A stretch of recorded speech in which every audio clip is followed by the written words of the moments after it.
Bonjour et bienvenue dans cette vidéo. Je suis Jean-Michel Oulès, votre formateur MyGalou. Aujourd'hui, je vais vous montrer comment on ajoute un contact en mode manuel. Tout d'abord, vous devez vous connecter. J'entre mes identifiants de connexion ainsi que mon mot de passe. J'appuie sur le bouton « Rester connecté », je valide. J'arrive sur l'interface de gestion de mon association. Avant de commencer à ajouter un contact en mode manuel, je vais d'abord regarder la gestion de mes contacts. Je vais y trouver deux informations importantes. La première, celle du groupe, où j'ai déjà créé 4 groupes. Le groupe association, le groupe en création, le groupe particulier et le groupe professionnel. Le groupe en création sera utilisé tout à l'heure de façon à pouvoir retrouver rapidement un contact lors de sa création. Nous avons également l'élément en dessous, cotisation. J'ai créé au préalable une cotisation pour l'année 2016 au montant de 48 €. Cette cotisation servira à être affectée au contact que nous allons créer. Pour ce faire, je peux cliquer sur « Ajouter un contact » ou tout simplement, si je me trouve sur la page d'accueil, directement cliquer sur le bouton « Ajouter un contact ». J'arrive sur le masque de saisie. Je commence à rentrer les premières informations. Mon contact sera Mademoiselle Clara Dupont, qui est née le 6 août 1986 et qui est formatrice bureautique virtuelle chez VirtualBook. Elle ne fait pas partie de l'association XP Informatique, elle n'est pas membre d'un bureau et elle n'a pas les droits d'administration. Je vous parlerai dans une autre vidéo de la gestion des droits d'administration. Passons maintenant à la partie cotisation. Lorsque j'utilise le menu déroulant, je m'aperçois que dans la liste, il n'y a pas cotisation adhésion 2016. Ceci n'est pas une erreur, c'est simplement un problème de rafraîchissement. Donc pour pouvoir rafraîchir ma page, je vais être obligé de l'enregistrer et ensuite de la retrouver. Pour plus de commodité, souvenez-vous, j'avais créé un groupe en création. Donc cette personne-là va appartenir au groupe création. Je l'enregistre. Je vais basculer directement dans ma page d'accueil. Je vais pouvoir retourner sur la gestion de mes contacts. J'appuie tout simplement dans le groupe en création. Je retrouve Clara Dupont, la personne que je suis en train de saisir. Je retourne dans ma liste déroulante de mes cotisations et là, je m'aperçois que ma cotisation année 2016 est bien visible. Je lui affecte directement cette cotisation. Par défaut, la cotisation est en rouge puisque rien n'a été payé. Cette partie-là se gère manuellement. Je vais devoir saisir le montant qui a été payé par la personne. Si ici la personne a réglé sa cotisation en entier, ça sera 48 €. Si toutefois je décide de lui affecter une remise, je vais pouvoir écrire le montant de la remise. Si ce n'est pas le cas et que c'est une personne qui est exemptée de cotisation, je peux également appuyer sur exempter. Le montant passe à 0. Alors là, ce n'est pas le cas. La personne paye sa cotisation en entier. Cela se rafraîchit automatiquement et je passe ma cotisation au vert.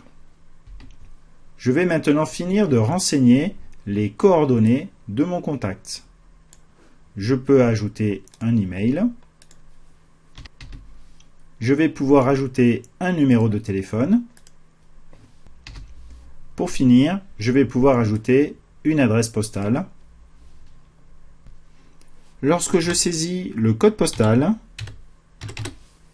l'ordinateur me propose toute une liste déroulante de villes appartenant à ce code postal. Ici, pour le 13100, j'ai plusieurs communes disponibles. J'ai Saint-Marc-je-me-Garde, Le Tolonnais, Beaurecueil, Saint-Antoine-sur-Bayon et Aix-en-Provence. Si maintenant j'utilise le code postal d'une autre ville, comme par exemple Bordeaux, le programme me propose directement la ville de Bordeaux, ce qui veut dire que je n'ai pas d'autre ville correspondante.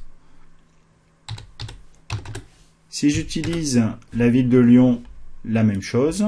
Si j'utilise la ville de Paris, par exemple en 01, ça sera la même chose. Je reviens à mon 13100, choisir une ville, Aix-en-Provence. Veuillez noter ici les petites étoiles. Si toutefois le contact avait deux adresses email,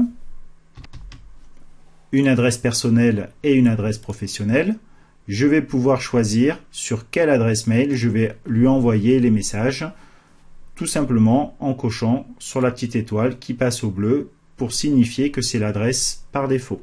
Il en est de même pour les numéros de téléphone et pour les adresses postales. Si je veux supprimer par exemple la seconde adresse email, j'appuie tout simplement sur la corbeille, la ligne est supprimée. Mon contact est maintenant presque fini d'être rempli, il ne manque plus que la photo. Je vais aller chercher la photo dans mon ordinateur, je vais sélectionner la photo. Alors cette photo est au format JPEG et a une taille de 138 pixels par 137 pixels.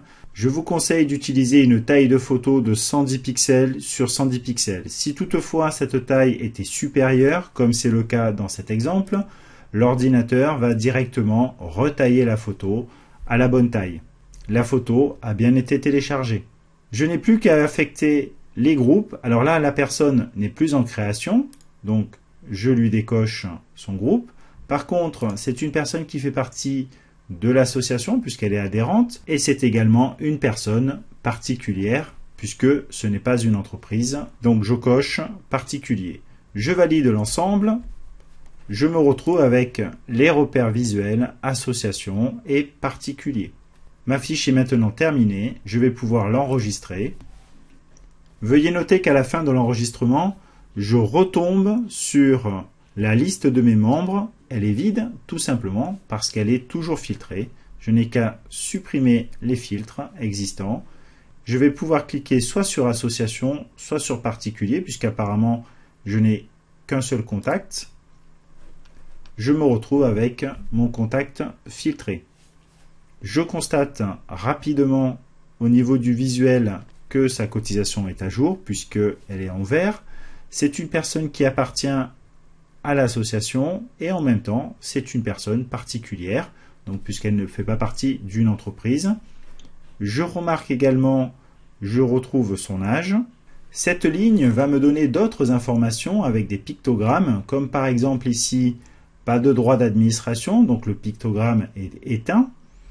Le pictogramme enveloppe est allumé, puisque j'ai saisi dans sa fiche de contact son adresse email. Donc je vais pouvoir envoyer un email à partir de sa fiche.